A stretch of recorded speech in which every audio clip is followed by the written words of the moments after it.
Shalom, salam sejahtera buat kita semua. Di sini saya akan menjelaskan bagaimana pacaran yang sehat di dalam Kristus. Dan ada 4 hal yang wajib kalian tahu. Beberapa waktu yang lalu, ada seorang pria yang mendekati seorang wanita. Seorang pria mulai menggoda wanita itu dengan caranya. Dia memberi bunga, mengirim pesan singkat dan perhatian. Sayangnya, seorang perempuan tidak bisa menerima seorang pria sebagai pasangan, sehingga akhirnya seorang pria mendekati wanita lain dan pacaran dengannya. Gak bisa dipungkiri bahwa semua orang ingin berpacaran alias memiliki seseorang di sampingnya melebihi dari sebatas teman biasa.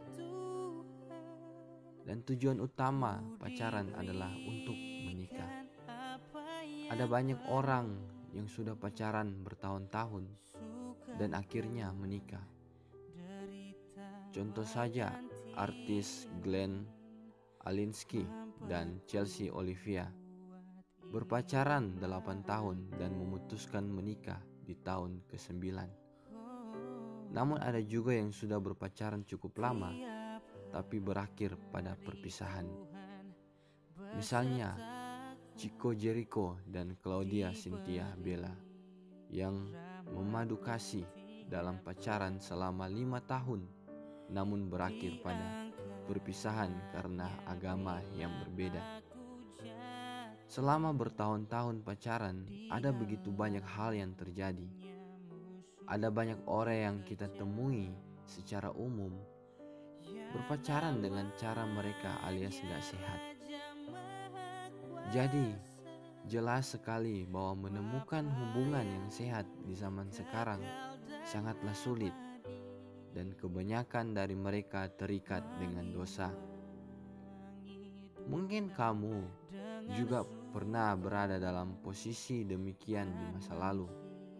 Entah putus karena salah paham, emosi yang meluap-luap, memukul, dan mungkin memanfaatkan pacar atau suka berbohong dan banyak hal lain.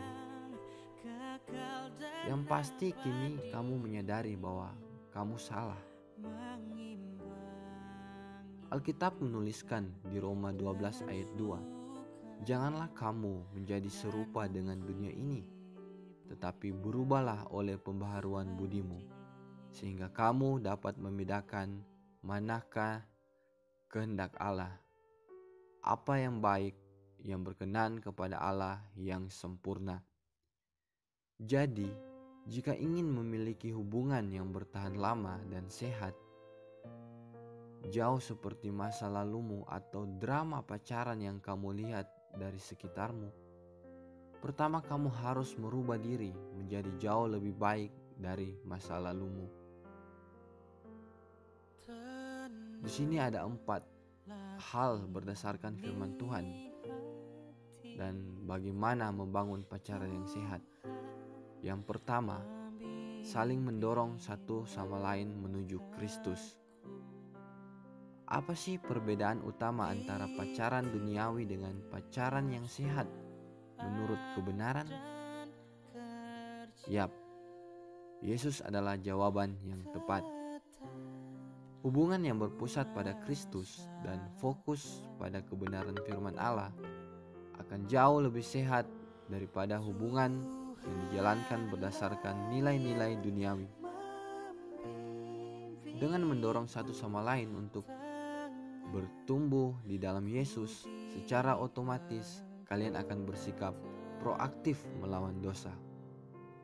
Kalian menjadi mendukung satu sama lain dalam cinta yang benar dan melakukan perbuatan yang baik. Kalian akan menjadi inspirasi bagi banyak orang. Dan marilah kita saling memperhatikan supaya kita saling mendorong dalam kasih dan dalam pekerjaan baik. Ibrani 10 ayat yang ke-24. So, mulai hari ini, cobalah untuk bahas mengenai apa yang Tuhan ajarkan kepada kamu masing-masing. Mengenai hari-hari terakhir ini, saling membagikan ayat Alkitab dan sharing. Kamu juga bisa mendengarkan khotbah bersama atau saling mendoakan. Kita masuk dalam poin yang kedua. Jujur satu dengan yang lain dari dalam hati. Kita semua tahu bahwa kejujuran sangatlah penting.